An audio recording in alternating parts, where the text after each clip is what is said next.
Entrevistas, historias y anécdotas contadas por los personajes del deporte.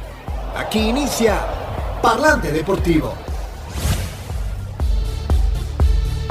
Amigos de Parlante Deportivo, me da muchísimo gusto saludarlos y agradecer a nuestro invitado que ya han visto de quién se trata. Vamos a platicar de muchas cosas, seguramente por 458,000 veces le han preguntado a Ronaldinho. No lo vamos a hacer de inicio, pero después sí, con Arturo Villanueva, el famoso Calaco, el Presi. Arturo, gracias ahora sí que por recibirme y por platicar con nosotros. Al contrario, gracias a ti, mi querido Rodrigo, sabes que te tengo mucha estima desde hace muchos años. Hemos tenido la oportunidad de convivir en diferentes aspectos a lo largo de la vida y es un placer tenerte aquí hoy en casa de mi jefa y platicar de deportes, de fútbol, de toros, de la vida, por donde la quieras llevar. Yo encantado de estar aquí contigo.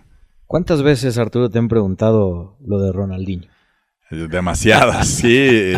Yo creo que me da risa, ¿no? Porque incluso ayer que estaba en el partido de leyendas del Barça contra el Madrid, hay gente que me sigue parando en la calle para tomarse una foto y la pregunta siempre es: tú eres el de Querétaro que trajo a Ronaldinho, ¿verdad? Y me da orgullo, pero también me da risa, ¿no? Porque siempre digo, sí, claro que Ronaldinho será siempre un catalizador en mi carrera y será pues un logro bien importante, y además tengo el gusto de llamarlo amigo hasta la fecha. Pero creo que en Querétaro y en mi carrera en el fútbol pues he hecho cosas más importantes que una sola contratación. Siempre hablo del tema de los debuts, de esa camada de jugadores de Querétaro, que hay cerca de 14 en el fútbol profesional, o la contratación de Volpi o de Tito Villa, o el título en Morelia, o muchas otras cosas, pero pues parece que el aficionado del fútbol me dejó la etiqueta de el güey que contrató a Ronaldinho. Te hiciste famoso por eso. Sí. Ya estaremos llegando a ese tema. Yo esta entrevista la podría titular de un prospecto de baterista, ¿no? De acuerdo. Un sueño de torero. De acuerdo. Me estudiaste bien, cabrón. A un gran directivo, ¿no? Pero bueno. Me estudiaste bien, cabrón. Ya lo estaremos platicando. No sé si gran directivo, pero lo demás sí tienes razón, cabrón. ¿Cómo empieza esa parte de la batería en la juventud? ¿Te gustaba mucho tocar la Mucho, batería? sí. De chavo le pegué duro a la batería. Como hobby empezó. Tenía una batería en la azotea de casa de mis papás.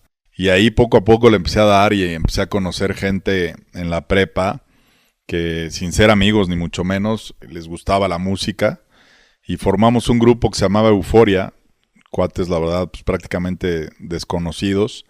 Y empezamos a hacer tocadas de las de antes, ya sabes, en fiestas y en bares chicos y demás.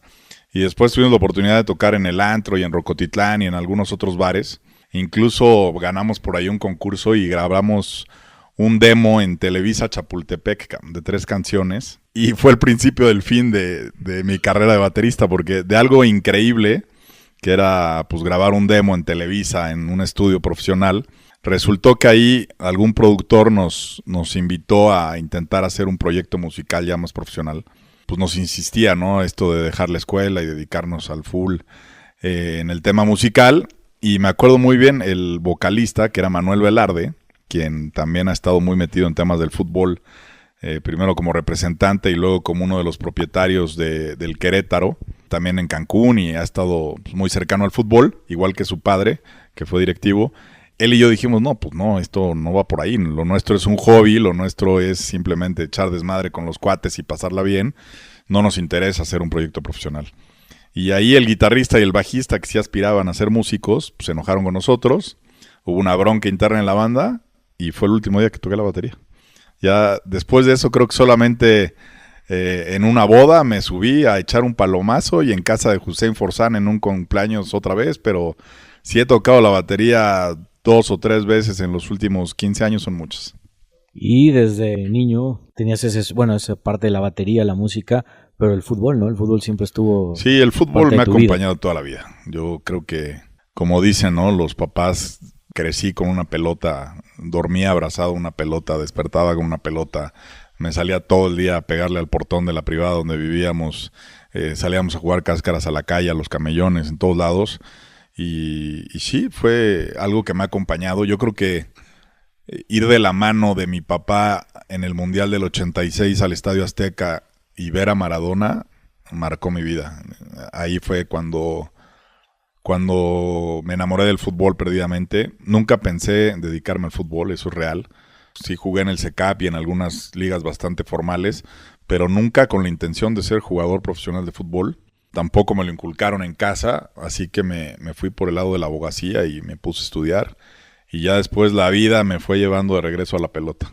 Y antes de eso, ¿cómo inició ese gusto por la portería? Muy, la verdad, anecdótico, porque yo toda mi vida, primero de chavillo era centro delantero, después un poco más grande me hice central, que yo creo que era la posición que mejor jugaba. Y después en un partido de chavos, de niños, expulsaron a mi portero y nos cobraron un penal en contra y nadie se quería poner. Y yo dije, pues me pongo yo, cabrón. Y atajé el penal. Y dije, no, pues esto está toda madre, cabrón. Se siente re bien ser el héroe.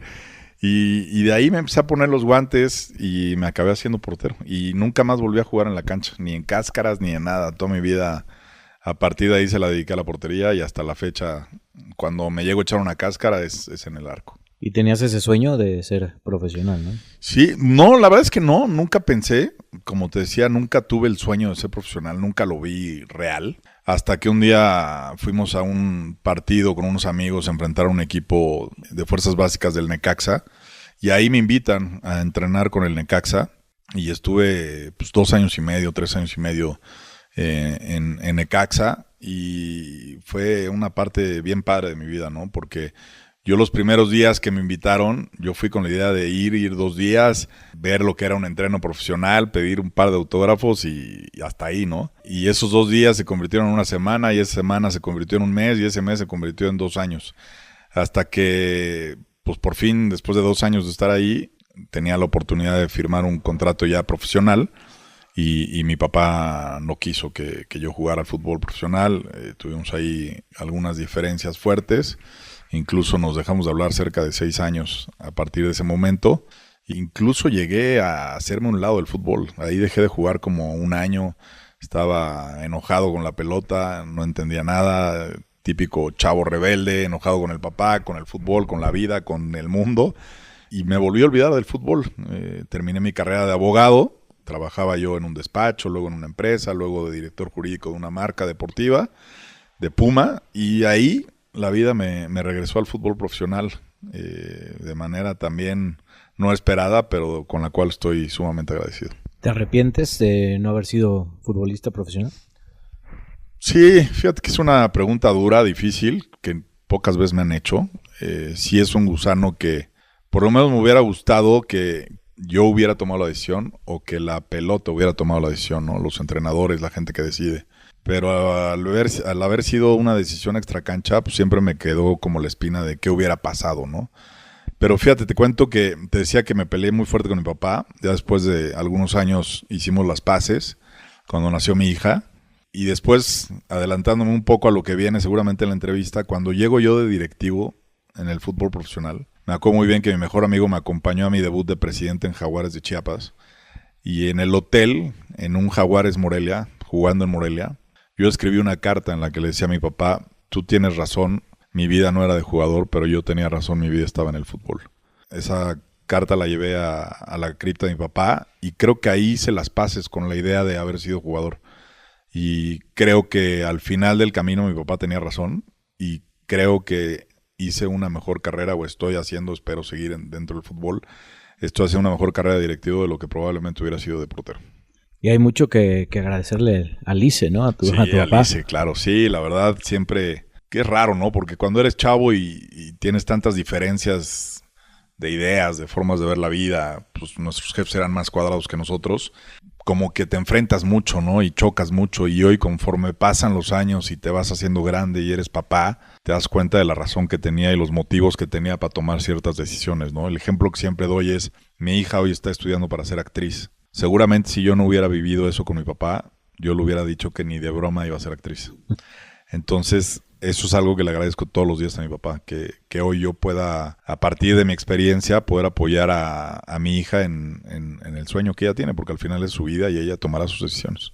¿Qué te diría tu jefe ahora que está desde el cielo, que te ve exitoso, que eres aquel güey que firmó a Ronaldinho Sí. y todas esas cosas. ¿Qué crees que te hubiera dicho? Seguro estaría contento, ¿no? Sí, me da mucho coraje. Fíjate que yo no soy muy clavado en la religión y en otras cosas, pero siempre he dicho que en los partidos importantes ya de directivos siempre hubo como señales que me hicieron sentirlo muy cerca. Y también me da mucho coraje porque pues no me vio de jugador, porque ya no se dio mi paso como jugador, pero tampoco me vio nunca como directivo. Él se muere 4 o 5 meses antes de mi primera experiencia como directivo. Entonces pues, nunca nos tocó compartir el fútbol profesional juntos, pero no tengo duda de que se ha echado varios tequilas y varios martinis desde el cielo viendo lo poco mucho que he conseguido en el medio. Mucha gente, Arturo, te dice Calaco, la mayoría de la gente, Presi, Calaco, pero ¿de dónde surge ese apodo de Calaco? Es chistoso porque hay veces que me dicen Arturo y no volteo, güey. O sea, yo creo que el 90% de la gente no sabe mi nombre. La gente del medio del fútbol, muchos me dicen Presi, pero la gran mayoría de la gente que me conoce me dice Calaco. Y salió literal en una cáscara en un patio de una escuela en secundaria. Estábamos jugando el típico, no sé, segundo contra tercero. Y estaba picado el partido y un güey del otro equipo falló un gol. Y le dije, pinche esqueleto, eres malísimo. Y se volteó y me dijo, pues, ingue su madre, pinche Calaco. Y de ahí, el Calaco. Y se me quedó el Calaco. Y después cuando llegué a Necaxa me regalaron una sudadera que tenía unos huesos.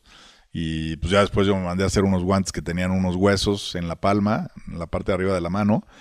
Y de ahí como que todo el mundo empezó así, Calaco, y se me quedó de por vida. Pero, o sea, de que cuando de chavo, cuando no había celulares, te hablaban a buscar a tu casa, era, oye, está el Calaco.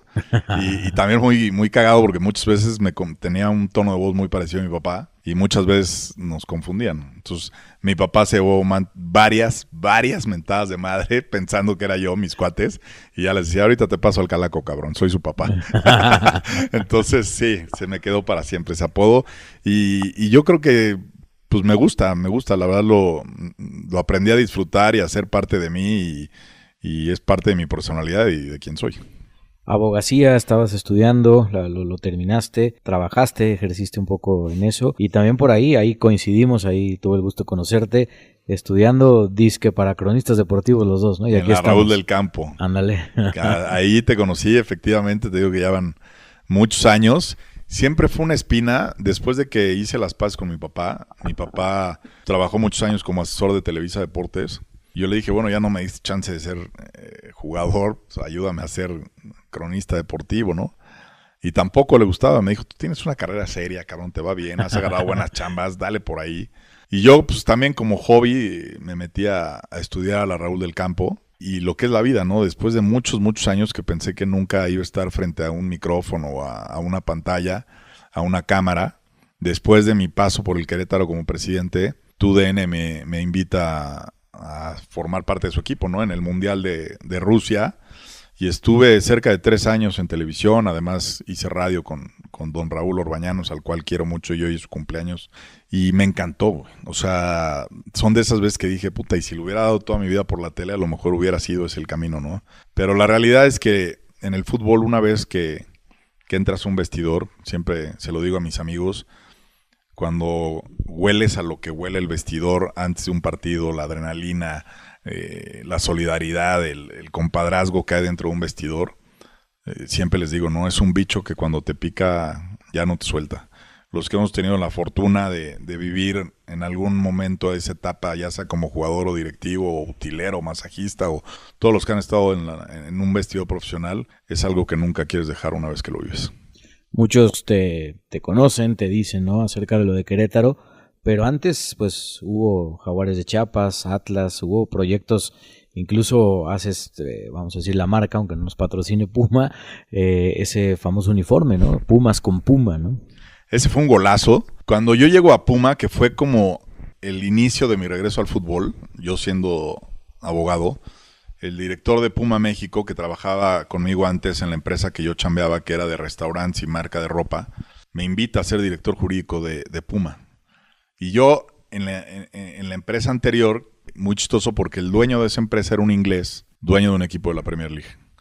Y en varias pláticas con él cuando vino a México, me preguntó, ¿no? Que a qué jugador mexicano podríamos llevar, y estuvieron muy cerca de llevarse a Memo Ochoa desde ese entonces, ¿no? Al final se llevaron a Bradley, el portero gringo, pero ahí yo creo que me volví a empezar a meter y a hacer las paces con el fútbol y empezar a imaginar, ¿no? ¿Qué tipo de camino podría buscar para regresar de alguna manera al fútbol? Entonces, cuando me invitan a ser director jurídico de Puma, yo le digo a este cuate, le digo, oye, me encanta el proyecto, pero solo tengo una condición. Y me dice, no, más lana no puedo, no es de lana. Le dije, déjame llevar el área de fútbol además del jurídico. O sea, si el jurídico te lo tengo al 100, déjame meterme en el fútbol. Y me dijo, es que Puma no tiene fútbol en México. Y le dije, por eso, pues déjame ver qué pasa, ¿no? Porque justo cuando yo iba a entrar, estaban terminando el proyecto que vestían al Pachuca, a los Tuzos. Entonces, llego yo y lo primero que les digo es, güey, en México hay una posibilidad que la marca no tiene en ningún lugar del mundo. Hay un equipo que se llama igual que la marca. Hay que ir por ellos. Entonces, yo empecé con el director general a ir a reuniones con la universidad, a hacer un pitch de la posibilidad de vestirlos, y ahí se da un contrato grandísimo para la marca, grandísimo, increíble, y el primer uniforme fue un desacierto absoluto porque se diseñó en Alemania y hasta amenazas de muerte recibimos porque es un uniforme que pasó a la historia como el Puma Terminator, que tenía como unos tornillos y unos truenos en medio del Puma, y obviamente a la gente no le gustó. Y ahí convencimos nosotros a los alemanes de producir localmente, de diseñar localmente, porque sobre todo en la universidad, pues la idiosincrasia, los valores, los colores son muy importantes. Entonces se tenía que hacer en México. Y nos dejaron hacer una prueba con un uniforme retro, que fue ese que comentas, que además inició, la verdad, mañosamente, porque ahí el técnico era el Tuca Ferretti. Y el Tuca, pues parte de mi chamba era ir a los entrenos, buscar jugadores, que estuvieran todos los uniformes bien. Entonces yo vivía en cantera. Pero el Tuca, cada vez que iba a entrenar y me veía, me mandaba a sacar de seguro. Entonces yo decía, hijo, ¿cómo me gano este cabrón, güey? ¿No? ¿Cómo me lo gano, güey? Y un día lo esperé en el estacionamiento y le dije, oye, Tuca, tengo una idea, güey. Voy a mandar a hacer un uniforme. Le dije, porque yo tengo este recuerdo con mi papá increíble de estar en el estadio Ciudad Universitaria en una final contra el América y ver cuando metiste el Tucazo, güey. Entonces quiero volver a hacer ese uniforme retro, que todos los jugadores en la manga tengan el número 7 y por dentro de la espalda impreso va a tener la leyenda del Tucazo, ¿no? Quién estaba en la barrera, que Adrián Chávez, que le pegaste al minuto tal y que al final fue un título. Órale, puta, está toda madre, no sé qué. Y ahí me lo gané y empezamos a ser cuatísimos el Tuca y yo. Y muy chistoso porque esa temporada Pumas iba muy mal y unos meses antes me dice el Tuca, todo bien con el uniforme, pero quítale el 7 y la leyenda, cabrón. Y yo, ¿cómo, güey? Pues ese es todo el chiste del uniforme, güey, ¿no? No, quítale eso, güey. Entonces salió ese uniforme en un partido nocturno, creo que contra el América incluso, y ganó Pumas 4-3. Y de ahí empezaron a usar ese uniforme. Que además, como anécdota, es el primer uniforme en México que todos los patrocinios tenían el mismo color. Porque como era retro, pues no queríamos tener. Claro. Y fue un broncón convencerlos porque una de las marcas era Coca-Cola. Y Coca-Cola me dijo, imposible que yo vaya de azul, güey. Es la competencia, es Pepsi, cabrón. Claro. Y Coca-Cola iba de negro. Pero al golpe de vista nadie se dio cuenta que era el único patrocinio de otro color. Y ya después firmamos a Santos y otros equipos, y aunque no fueran uniformes retros, los convencimos de hacer los uniformes monocromáticos en donde los patrocinios todos fueran de un solo tono, y hoy pues ya prácticamente todos los equipos lo utilizan así. Después de toda esta historia de trabajando con marcas, llega por fin, ¿no? Esa parte de ser directivo. ¿Lo imaginabas? ¿Cómo te llegas a esa oportunidad de estar en Jaguares? No, un golpe de suerte otra vez. Yo trabajaba en Puma, me hicieron una oferta de irme de director de Latinoamérica, de la parte de fútbol en Puma. Había crecido mucho, había estado en la Copa América que gana Uruguay vistiendo Puma, ya vestíamos a Chile también, entonces se abre una posibilidad de ir allá. Y justo cuando hacían esa oferta mi papá estaba ya muy mal, entonces yo les digo a la gente en Chile que sí, que asumía, pero que me dieran 15, 20 días para despedirme de mi papá, que estaba por morir. Efectivamente murió a las pocas semanas. Cosa muy rara, te digo que el fútbol te da y te quita mucho. Al día siguiente de que muere mi papá me corren de Puma, güey. No, porque el director de Puma México, que era el que inicialmente me había invitado al proyecto, aplicó para el mismo puesto que yo y se armó una grilla y un desmadre y me corrieron. Y para no hacerte el cuento largo, yo en ese momento con la marca estaba negociando para vestir al Morelia. Entonces, pues le hablo a Memo Alegret, que es súper cuate, y le digo, oye, cabrón, pues me acaban de correr. Si quieres seguir con el tema de Puma, háblale a tal persona. Y él me dice, pues mira cómo es la vida, a mí me acaban de pedir que me mueva del fútbol en Grupo Salinas, me voy a ver a los artistas, creo que eres ideal para agarrar mi chamba. Vente a conocer a Gustavo Guzmán, güey. Y ahí me invitan al grupo, conozco a Gustavo, tipazo, mi padrino del fútbol, y me ofrece la dirección comercial de fútbol de Grupo Salinas, que era Nesa, Morelia y Jaguares. Yo en mi vida había vendido ni un pinche lápiz, güey. Pues soy jugador frustrado y abogado. Le dije, no tengo nada que hacer ahí, güey. Me dijo, el tren del fútbol pasa una vez, güey. Este es el vagón que te toca, ¿te quieres subir o no te quieres subir, güey? Y pues me subí. Y para mi sorpresa vendí un chingo de lana. Muy buenos patrocinios para los 3 equipos. Y a los 3 o 4 meses de eso, no más, como a los 8 meses, yo me le pegué mucho a Memo Cantú, que era presidente de Jaguares. Y como él no vivía en Chiapas, me empezó a mandar a mí a Chiapas entre semana. O como yo ya había hecho mi chamba de vender patrocinios, ya no tenía nada que hacer, güey. Entonces me mandaba y me decía, a ver, güey, ¿qué ves? Ve esto, haz esto, no sé qué. Me empezó a enseñar. Y a los 8 meses Memo se tiene que hacer un lado por un tema familiar, personal. Y me manda a llamar Gustavo Guzmán y me dice, a partir del lunes eres presidente de Jaguares, güey. Yo tenía 33 años.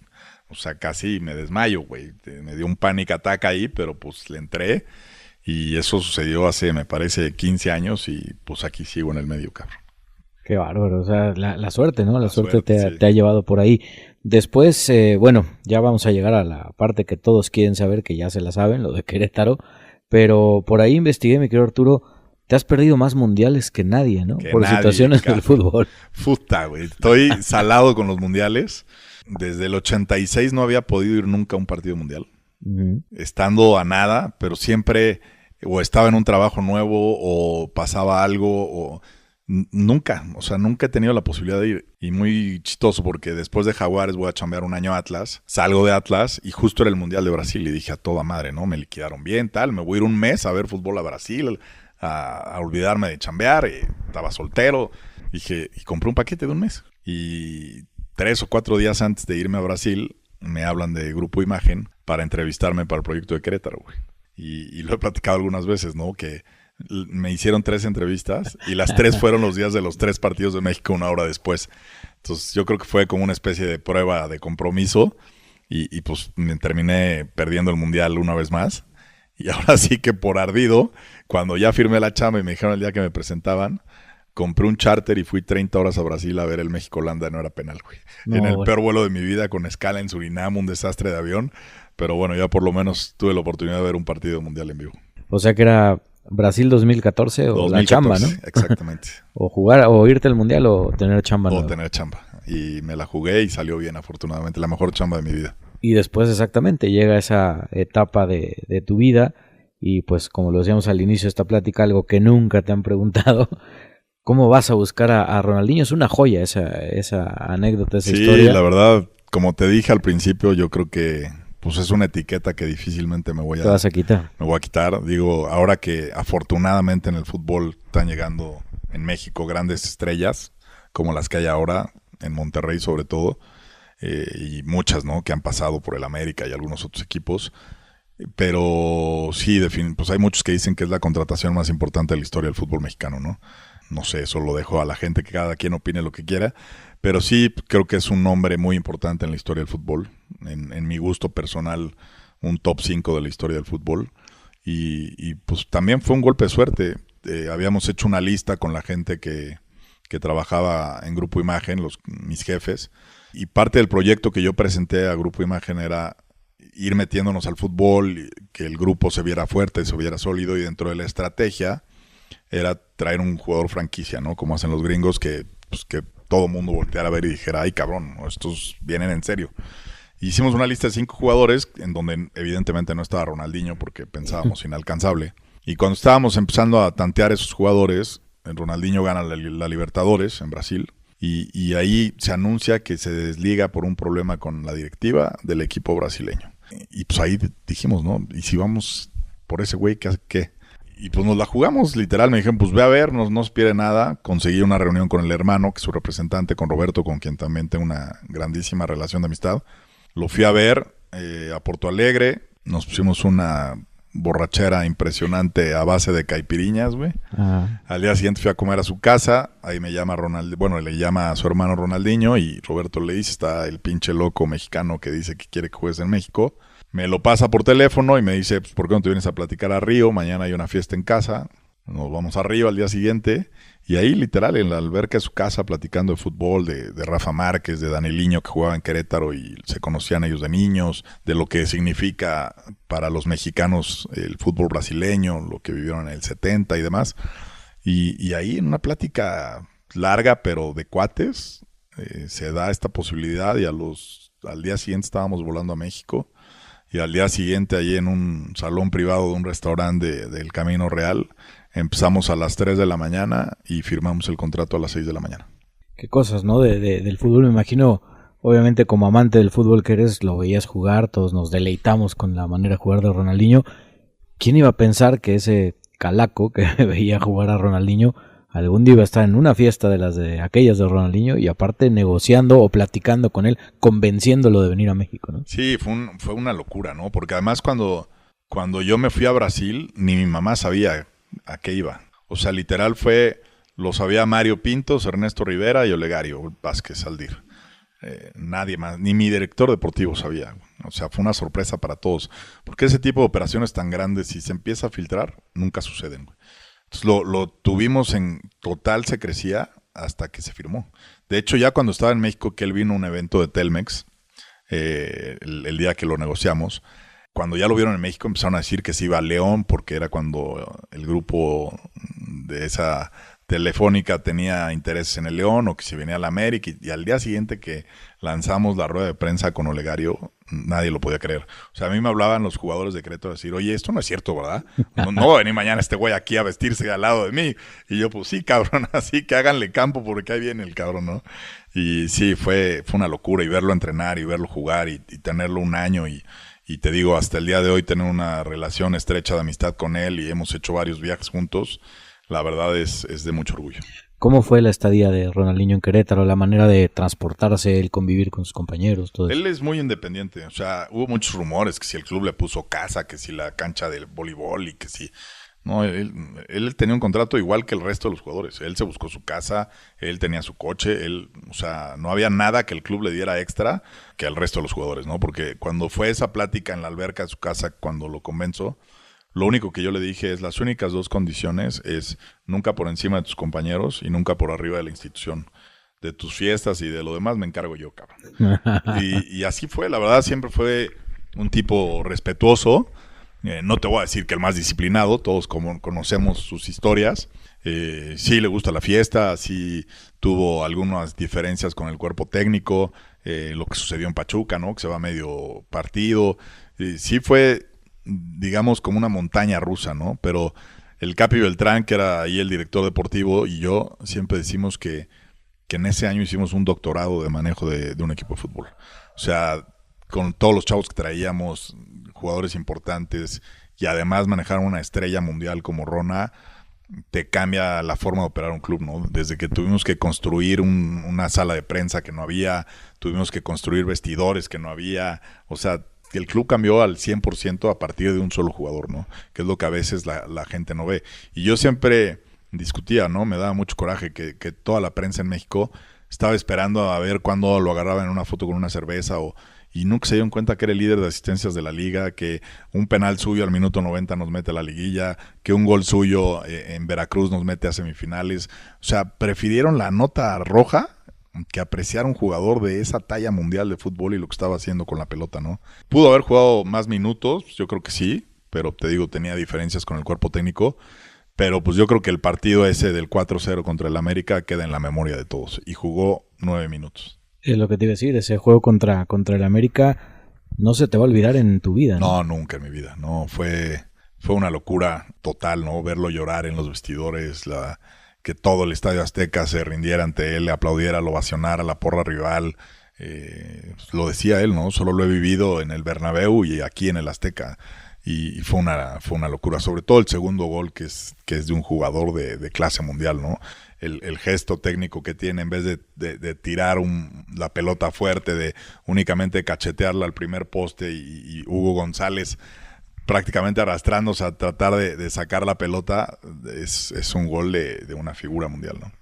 Con tantas historias, con tantos brasileños que tuviste en Querétaro, solo faltó traer un carnaval, ¿no? A Querétaro. Había, en el vestidor había carnaval, sí. Creo que llegó a haber 5 brasileños al mismo tiempo. Pero además había chilenos, había argentinos, había de todo, ¿no? Paraguayos.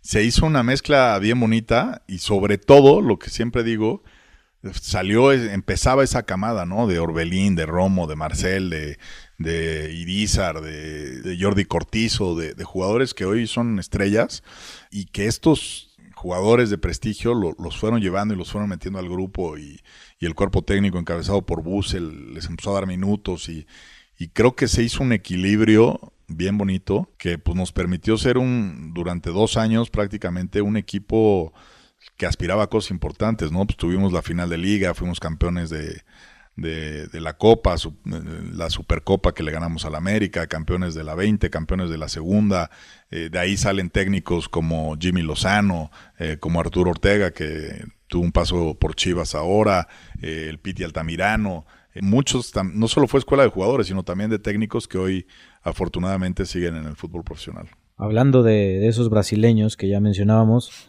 está la situación de Thiago Volpi, también una anécdota muy buena porque no iban a verlo a él y lo acabas fichando. Correcto, ahí todo el crédito es de Ricardo Campos, gran amigo, un enorme conocedor de este deporte. Yo hice un viaje muy largo, ¿no? Que empezó en Sudamérica, terminé en Europa y estaba negociando justo a Víctor Valdés en Manchester, al exportero del Barcelona, porque pues, queríamos seguir como con la ola de Ronaldinho, ¿no? Que nos había funcionado muy bien en todos sentidos. Y yo ya había tenido 2 reuniones con Víctor muy adelantadas para traerlo y justo me habla Ricardo que estaba en Brasil, que él iba a ver un 9. Y me habla y me dice, el 9 no sirve para nada, pero el portero de enfrente te va a encantar, cabrón. Tienes que venir a verlo a Brasil antes de firmar a Víctor Valdés. Entonces yo le digo, ¿estás seguro que voy a tirar a Víctor Valdés, güey, por un güey que nadie sabe que existe en el mundo? Venlo a ver, cabrón. Solo te pido que vengas 2 días a verlo. Y de Manchester vuelo de regreso a Brasil, güey. Que incluso me dio neumonía en ese viaje de regreso porque me eché, creo que 7, 8 países en 15 días, güey. Y unos en Sudamérica y otros en Europa. Fue una locura. Y fui a ver un partido de Thiago que estaba en el Figueirense, peleando el descenso. El momento en donde se toma la decisión de que fuera él fue porque lo invitamos a cenar como para conocerlo fuera de la cancha. Y me impresionó porque yo he entrevistado a muchos jugadores a lo largo de mi carrera y siempre los invito a comer o a cenar como para verlos fuera de su lugar de trabajo, ¿no? Y Thiago es el único jugador que me ha tocado que llegó de traje, güey. Y llegó de la mano de su esposa. Y me dice, perdón por haber traído a mi esposa, ella no se va a sentar con nosotros, va a estar en la mesa de junto que reservamos, pero para mí cualquier decisión de mi carrera es fundamental que mi esposa esté de acuerdo, güey. Y en ese momento dije, es este güey. Obviamente la esposa, que es lindísima, cenó con nosotros, no permití que se fuera a otra mesa, pero no sé, como que cuando tienes jugadores de un mismo nivel, de un mismo presupuesto, ese tipo de detalles extracancha te dejan un sentimiento de tengo menos riesgo con este güey, cabrón. Yo creo, o sea, entiendo lo que fue Ronaldinho y el boom y lo que significa, pero yo creo que Thiago posiblemente es la mejor contratación de toda mi carrera, porque la inversión contra lo que nos dio en la cancha y después lo que dio monetariamente en la venta al Sao Paulo es un bombazo. Thiago fue un bombazo para Querétaro y sigue siendo un ídolo histórico y lo será toda su vida. Arturo, hablabas de esta parte de Thiago Volpi y de la familia, pero para Arturo Villanueva también la familia es muy importante, ¿no? Fíjate que ahí he aprendido a base de madrazos. Hubo muchos años al principio de mi carrera que puse por encima de la pelota de mi familia, que perdí muchas relaciones padres con chavas muy buena onda, que descuidé por momentos a mi hija. Mi hija, pues muchas veces cuando yo viajaba con el equipo le tocaba quedarse a dormir con la compañera de la escuela, con los vecinos, y sí tuve pues muchos descuidos, no solo con mi familia, con mis amigos, ¿no? Yo pues me obsesiono con mi trabajo. Te puedo decir que en los 15 años que he estado dentro del fútbol profesional nunca me perdí un partido de mi equipo. Nunca. Y casi nunca me perdí uno de la 17 o de la 20. Entonces, pues me pasaba, ¿no? Con alguna novia o alguna pareja que te decían, oye, pues se casa mi hermana. puta, pues yo juego en Veracruz, güey, no puedo ir. No mames, es fecha 3 contra Veracruz, güey, da igual. No da igual, cabrón. Valen los mismos 3 puntos que contra América en la fecha 18, cabrón, ¿no? Y sí, pero definitivamente mi familia, no solo la más cercana, ¿no? Hoy mi esposa, mi hija, mi mamá, mi hermana, pero mis tías, mis primas, somos una familia súper unida, que toda mi vida he estado acostumbrado a comer pollos rostizados, arroz y frijoles los domingos desde casa de mi abuela, y mi familia es todo, ¿no? Y en esta etapa ya más madura de mi carrera, sí trato de darle un equilibrio importante a la familia con el trabajo. Los amigos también son parte importante para ti, para Arturo Villanueva. Juan Pablo Medina, un ejemplo de vida, ¿no? A quien quisiera entrevistar algún día, un gran amigo tuyo, ¿no? Sí, el Chespi, el gran Chespi. Sin duda, tenemos pues, toda la vida de conocernos. Jugábamos fútbol juntos desde los 4 o 5 años, hasta que le pasó el tema médico que tuvo. Pues digamos que la crisis final empieza en un partido que estábamos jugando aquí en México en el Club Alemán, y él fue mi central durante 25 años, ¿no?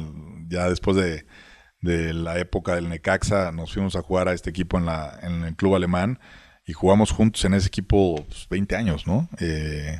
Fuimos campeones varias veces y sí, mis amigos, me considero un muy buen amigo, tengo afortunadamente muchos amigos de diferentes ámbitos, la mayoría de ellos relacionados con el cine, otros empresarios, nadie relacionado al fútbol, y siempre han sido una parte importantísima de mi vida, de mi carrera. Para mí son la familia extendida. Yo veo a mis amigos, a mis hermanos como eso, como un hermano más, y siempre he sentido su apoyo en todos los momentos. Por último, Arturo, hemos compartido tendido en la Plaza México, hemos compartido varios tragos de bota, pero eso ya es otra historia. Buena bota. Hay una foto en tu Instagram donde estás jugando a ser torero, y me da mucha risa lo que pusiste, que era, quería ser torero, pero me chingué la rodilla, ¿no? Sí, yo pues mi padrino fue Toño Lomelín, entonces desde muy chavo mi papá me llevaba a la plaza. Yo creo que los mejores recuerdos que tengo con mi papá eran los domingos que nos íbamos a desayunar al Villamelón, a ver al Atlante a las 12 del día, ahí en el Azulgrana. Después mi mamá y mi hermana nos alcanzaban a comer en la Fonda Santa Anita, y de ahí nos íbamos mi papá y yo solos a la plaza. Y esas tardes de domingo, de estar con mi papá desde las 10 de la mañana hasta las 8 de la noche, él y yo solos conviviendo, comiendo, viendo deporte, viendo toros. Yo creo que de las etapas sin duda más bonitas de mi vida, que las recuerdo con mucho cariño, con mucho amor hacia mi padre. Y sí, pues al crecer ahí viendo toros, pues ya sabes, de chavo, cuando todavía no sabes qué quieres hacer con tu vida, hubo un momento que me entró la inquietud de pegarle al toro, y me fui a la Ponciano ahí en la Plaza México. Estuve entrenando como 8 meses, hasta que mi papá me cachó y me sacó de los pelos.